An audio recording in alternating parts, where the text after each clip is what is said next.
Pemirsa, bisakah Anda membedakan mana tepung beras dan mana tepung ketan? Kalau kita lihat secara kasat mata, mungkin sulit untuk membedakannya ya pemirsa. Nah, di samping saya ini ada dua mangkok tepung pemirsa yang merupakan tepung beras dan tepung ketan. Gimana? Ini agak sulit ya membedakannya. Kita langsung tanya sama penjualnya. Coba, Mas, ini kan ada dua mangkok nih ya. Yang mana tepung beras, mana tepung ketan? Yang ini tepung beras, Ya. lebih putih nih. Yang ini tepung ketan, agak Oke. gitu. Mas Eza tadi bilangnya tepung beras lebih putih ya Mas ya? Iya, Berarti kalau tepung beras ini lebih putih warnanya dibandingkan dengan tepung ketan. Itu secara warna ya bisa terlihat gitu ya Mas. Kalau secara tekstur Mas, ini tepung beras, ini saya coba pegang ya. Dan yang ini tepung ketan. Bedanya apa Mas? Kok saya ngerasanya sama aja ya? kalau dipegang sih sama aja, sama-sama ada keset-kesetnya gitu. Oke, Kalau ya, dipegang agak sedikit teksturnya agak kesat ya, Mas Eza ya. Ini juga tepung beras kesat, tepung ketan juga kesat. Berarti, sulit. Paling kalau udah matang aja ya, kalau udah jadi gitu. nah, berarti salah satu cara untuk membedakan tepung beras dan tepung ketan tuh berarti kita harus coba dulu. Misalnya digoreng gitu, Mas. Apa yang terjadi kalau tepung beras digoreng, kalau tepung ketan digoreng, apa yang terjadi? Kalau tepung beras itu digoreng kayak buat peyek, dia lebih kering, kayak buat goreng-gorengan. Kalau tepung ketan buat bikin apa onde-onde gitu, dia lebih kenyal. Oh, berarti kalau tepung beras itu untuk makanan-makanan yang bertekstur garing gitu ya, Mas ya, seperti gorengan, rempeyek gitu ya. Kalau tepung ketan itu untuk kue-kue basah seperti itu ya, Mas Eza ya. Mas Eza, kalau dari baunya nih sekarang, ada nggak sih yang bisa membedakan bau dari tepung beras dan bau dari tepung ketan? Kalau masih tepung begitu sih kayaknya nggak ada deh, sama aja sih. Sama aja. Ya, Tapi baunya kalau sih. misalnya saya cium kayak gini, nggak ada bedanya ya baunya ya, Mbak? Iya benar, sama. Nggak ada bedanya ya Mas Eza, berarti caranya memang harus dicoba dulu. Oke, Mas Eza, kalau dari warna sudah, kemudian dari tekstur sudah, kemudian dari baunya juga sudah. Nah, kalau kegunaannya, kalau tepung beras buat apa, tepung ketan biasanya dibeli untuk apa? Kalau tepung beras itu buat bikin peyek, tempe-tempe goreng yang kriuk-kriuk aja pokoknya. Kalau tepung ketan buat bikin onde-onde kayak kue-kue basah gitu. Nah, berarti kalau tujuannya berbeda nih, lebih laku mana sih jualan tepung beras atau jualan tepung ketan? Yang banyak yang cari yang mana? Biasanya sih kalau ini tepung beras ya paling banyak gitu yang dominan. Kenapa sih orang tuh lebih suka menggunakan tepung beras dibandingin tepung ketan? Soalnya kalau tepung beras itu banyak yang penggunanya sih ya. Kayak goreng tempe kan dia lebih ke tepung beras gitu. Berarti untuk makanan sehari-hari gitu ya Mas Eza ya, kalau tepung ketan ini mungkin digunakannya untuk kue-kue basah yang mungkin hanya beberapa orang saja yang menggunakan gitu ya, seperti tukang kue gitu ya Mas ya. Iya, Baik, makasih banyak ya Mas Eza ya. Nah, pemirsa walaupun agak sulit ya untuk membedakannya walaupun udah dijelasin sama Mas Eza tadi memang secara kasat mata ini tidak bisa dibedakan mana yang merupakan tepung beras, mana yang merupakan tepung ketan. Salah satu caranya adalah Anda cukup tinggal menceburkan ke dalam minyak panas dan lihat apa yang terjadi karena kalau tepung beras itu akan bertekstur garing sementara tepung ketan itu lebih kenyal ya pemirsa. Lantas kedua tepung ini manfaatnya apa saja ya dan apa fakta dan mitos di balik tepung beras dan juga tepung ketan? Kita simak pembahasannya di studio. Enak Jadi, banget ya. thank you banget. Jadi tadi kesimpulannya nggak bisa dibedain nih. Dari luar aja. Udah Dari panjang luar lebar aja. ya. Nah, kalau yang tadi aku makan itu dari tepung beras atau tepung ketan ya? Tapi kalau dari kenyalnya sih kayaknya tepung ketan sih ini. Kayak aku nggak terlalu penting deh kalau teori-teori gitu. Yang penting ini enak. Enak, tapi enak banget sih. Tapi aku penasaran sih sebenarnya itu tepung ketan sama tepung beras tuh perbedaannya apa sih? Gimana ya? Kita langsung undang aja kali ya. Kayak dokter Dian, spesialis gizi klinik. Halo dokter Dian. Halo Dokter Dian. Apa kabar? Baik. Kemana nih Ngomong aku? di tengah dong. Silakan pilih yang mana nih? Pilih yang mana? Nah, Aduh, pilih yang mana enak banget ya, Dek. Ini semua Ada enak yang ya, warna semua enak-enak. ini apalagi nih kesukaan aku nih. Ya ampun, ini klepon tuh yang jajanan pasar banget ya. Kalau di mana tuh pasti enak banget apalagi sama gula merahnya. Nah, Betul. tapi Dok, aku tuh penasaran sebenarnya kalau misalnya untuk perbedaan dari tepung ketan sama tepung beras tersendiri ini, itu kadar karbohidrat itu tinggi yang mana sih, Dok? Katanya lebih tinggi ketan bukan sih? Ya, jadi memang kalau secara angka dalam 100 gram tepung beras dan tepung ketan itu sebenarnya karbohidratnya sama sekitar 70 sampai 80 gram per 100 gram. Tapi dari kandungannya kalau di tepung ketan itu ternyata kadar karbohidrat atau patinya atau yang ada zat yang disebut dengan amilopektinnya itu lebih tinggi dibandingkan dari tepung beras. Itu efeknya apa nih Itu bagi tubuh efeknya kita? yang menyebabkan bukan. Jadi bisa dilihatnya kalau amilopektinnya lebih tinggi itu berarti dia lebih kenyal, makin kenyal, makin semakin lengket. gitu ya? Nah, Kayak gini ya? Lengket gitu ya? Kalau tepung ketan kan jadinya memang lebih lengket dibandingkan dengan tepung beras. Oh. Jadi itu yang membuat karbohidrat dari tepung ketan memang lebih tinggi, sedikit lebih tinggi dibandingkan dari Sedikit tepung. lebih tinggi. Iya, nggak terlalu signifikan sih Nggak terlalu sebenarnya tingginya. signifikan. Jadi hanya dari kandungan amilopektinnya itu. Nah, Gitu. kalau gitu dok, kalau misalnya nih kalau kita lihat sendiri, kalau misal bagi tubuh kita sendiri ini, kira-kira gimana sih, bagusan yang mana sih?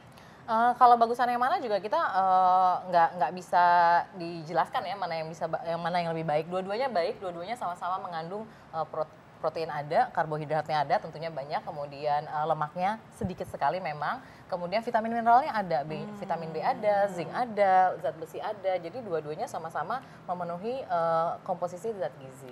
Selera aja dong sebenarnya. Selera aja, Nah, betul. kita langsung aja nih dok ke fakta mitos selanjutnya nih. Iya. Katanya tepung ketan itu lebih mengenyangkan daripada tepung beras. Itu benar atau fakta atau mitos? Tapi kalau menurut saya sih itu agak bener isi. Ya, itu bisa menjadi Agak fakta. fakta ya. Bisa menjadi fakta karena tadi Bener. selain karbohidratnya lebih tinggi, kemudian dia lebih kenyal kan. Nah, dua-duanya ini sebenarnya ada seratnya. Seratnya itu yang memang bisa memberikan efek kenyang lebih lama. Seratnya banyakan ketan apa yang itu, yang beras biasa? Tepung beras ada tepung beras putih, tepung beras merah, ketan juga begitu. Ada tepung ketan yang putih, ada yang hitam.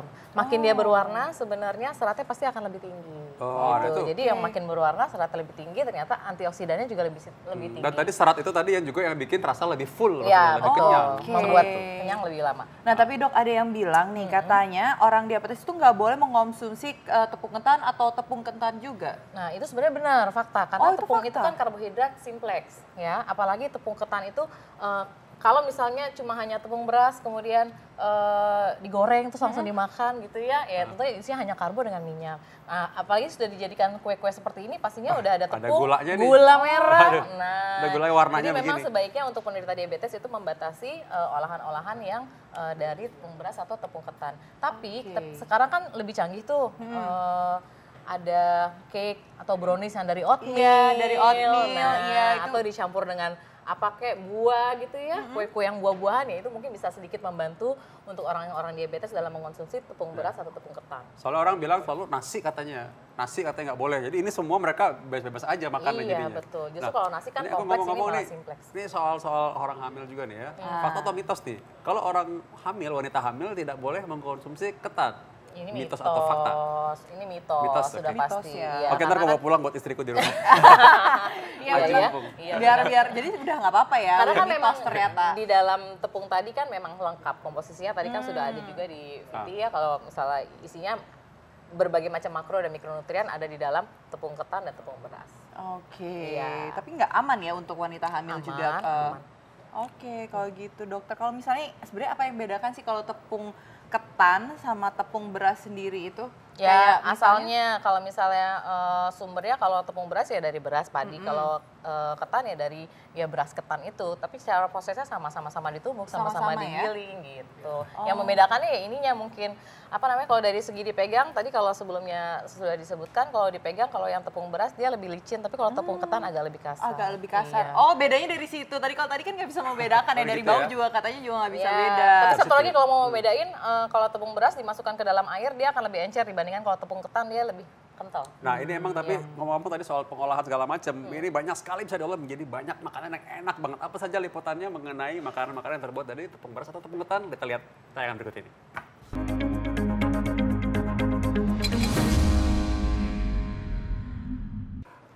Nah, kita harus ingat nih ya, Ini hal yang penting banget diingat bahwa kalau nanti kita undang Jessica Simpson atau Bill Clinton, jangan sampai kasih dihidangkan tepung. makanan seperti ini karena mereka alergi. Alergi. Tapi sebenarnya yang bikin alergi itu sebenarnya tepung terigu atau tepung ketan atau tepung beras sih. Mereka itu ada bikin efek alergi itu apa sih?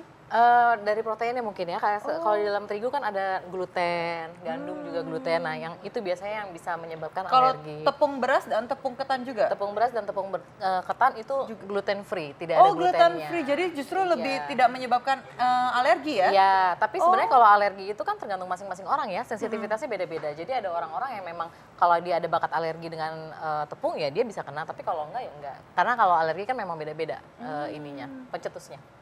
Nah Gitu. katanya nih kalau misalnya orang mah nih ya dok ya, katanya itu tidak boleh mengkonsumsi tepung ketan atau tepung terigu. Itu fakta atau mitos nih dok? Ini mitos sih ya, karena orang mah juga dia juga sendiri-sendiri sifatnya individual. Karena mungkin dari seratnya yang ada di dalam tepung beras atau tepung beras ketan itu kan tadi ada seratnya. Yang tadi serat kita ketahui bahwa serat itu bisa memperlama kenyang di lambung. Jadi dia di lambung lama tuh. Itu yang mungkin untuk orang-orang mah yang tertentu dia kalau terlalu banyak makan yang dengan tepung-tepungan begah gitu, Oh, jadi itu rasanya bisa- kembung, rasanya tuh begah, jadi bisa menyebabkan mah. Tapi itu mitos ya dok ya? Ya, Benar. nggak semuanya. Nggak semua ya, orang. tergantung Tergantung orangnya lah orangnya ya. masing-masing. Masing-masing. Oke, nah katanya ini kalau misalnya tepung beras ini lebih sehat nih dok daripada tepung ketan. Itu tuh fakta atau mitos? Itu saya bisa bilang mitos karena itu tadi di dalam tepung beras dan tepung ketan semua ada komposisi nutrisinya ya, ada karbohidrat, ada protein, ada lemak walaupun sangat sedikit, kemudian ada vitamin mineral ya seperti tadi ada kalsium, ada besi gitu, vitamin B, semua ada di situ. Perbedaannya juga cuma sedikit. Ya, perbedaannya juga Nggak cuma terlalu sedikit. banyak. Iya, ya. tidak Tadi terlalu perbedaan satu yang signifikan. paling utama tadi kayaknya lebih soal kadar fibernya ya, atau Iya, seratnya fiber tadi. seratnya aja ya. Seratnya Seratnya itu tadi. sama dia dari mana tepung beras putih apa beras yang merah, beras hitam gitu. Makin berwarna dia pasti seratnya akan lebih banyak. Ada mitos juga menjadi masyarakat itu terkait anak-anak, katanya kalau anak-anak menderita autisme, dia tidak bisa mengkonsumsi tadi tepung beras atau tepung ketan tadi. Ya, ini mitos, Mitos kan? ya. Maka karena di dengan anak-anak autis penelitiannya dia banyak yang dengan gluten free itu gejala-gejala hiperaktivitasnya itu menurun. Karena di dalam tepung beras dan di dalam tepung ketan itu dia gluten free, tidak ada glutennya, justru ini bisa dikonsumsi Ini justru untuk lebih anak. relatif lebih aman Iya, ya. Lebih aman ya. dibandingkan dengan Tepung beras yang terigu. banyak tadi. Kalau glutennya. orang diet itu gimana nih dok? Kalau makan tepung ketan atau tepung beras, katanya kan gluten free tadi. Kalau orang diet sebenarnya kan prinsipnya adalah mengurangi kalori, mengurangi gula, makanan manis, dan harus olahraga, mengurangi minyak. Nah, tepung ini kan termasuk dalam salah satu karbohidrat simplex yang dia memang mudah meningkatkan berat badan. Jadi memang harus dikurangi makan-makanan seperti ini untuk jadi yang justru harus diet. dikurangin ya? Iya. Kalau jadi bisa tidak usah makan, karena kan diet ya? Oh, gak usah makan. makan tapi sedikit, makan Pasti nasi kurus. tapi dikurangin, makan roti dikurangin, kalorinya porsinya. Oh ya, kalau di begitu. dalam roti itu sebenarnya termasuk kandungan apa ya? Tepung apa ya? Ada yang gandum, ada roti yang dengan bahan dasar ada- gandum, ada yang tepung terigu yang putih ya, yang biasa gitu. Ya intinya sebenarnya apa yang kita makan itu harus dipakai untuk olahraga. Itu yang membedakan kenapa ada orang yang makan banyak lalu masih mungkin langsing dibanding makan banyak enggak gitu ya. Iya, kayak Olahraga saya. itu penting. Hebat banget ya kalau gitu. Luar biasa, sehat sekali. Nah dok, kalau gitu kita langsung aja nih ya dok ya, tips-tips untuk pemirsa yang ada di rumah nih, untuk yang mengkonsumsi tepung ketan atau Ya. tepung beras, itu seperti apa nih dok tipsnya? Ya, jadi gunakanlah tepung beras atau tepung ketan ini sesuai dengan penggunaannya gitu. Kita mau pakai untuk apa ya? Untuk orang-orang yang dengan diabetes seharusnya memang dibatasi untuk makanan-makanan dari tepung beras atau tepung ketan karena olahannya juga pasti akan mengandung gula, ditambahkan dengan gula. Jadi gunakan saja sesuai secukupnya yang kita mau, kemudian jangan terlalu berlebihan. Intinya sih itu. Oke. Tahu diri lah pokoknya, tahu Betul. diri ya. Namanya makanan tuh untuk kekuatan kita. makanya Ya, tadi karena kita kan harus sebagian pakai, tepung ya. beras sama Betul. tepung ketan kan akhirnya menjadi cemilan kan seperti Iya. ini. Itu kan gitu. jadi energi. Nah, Gitu. ngomong soal energi dan kekuatan, kita ada pesan menarik nih setelah ini, itu mengenai obat kuat. Menarik nih obat kuat. Tapi obat kuat yang bagaimana? Coba kita lihat dulu tayangan berikut ini.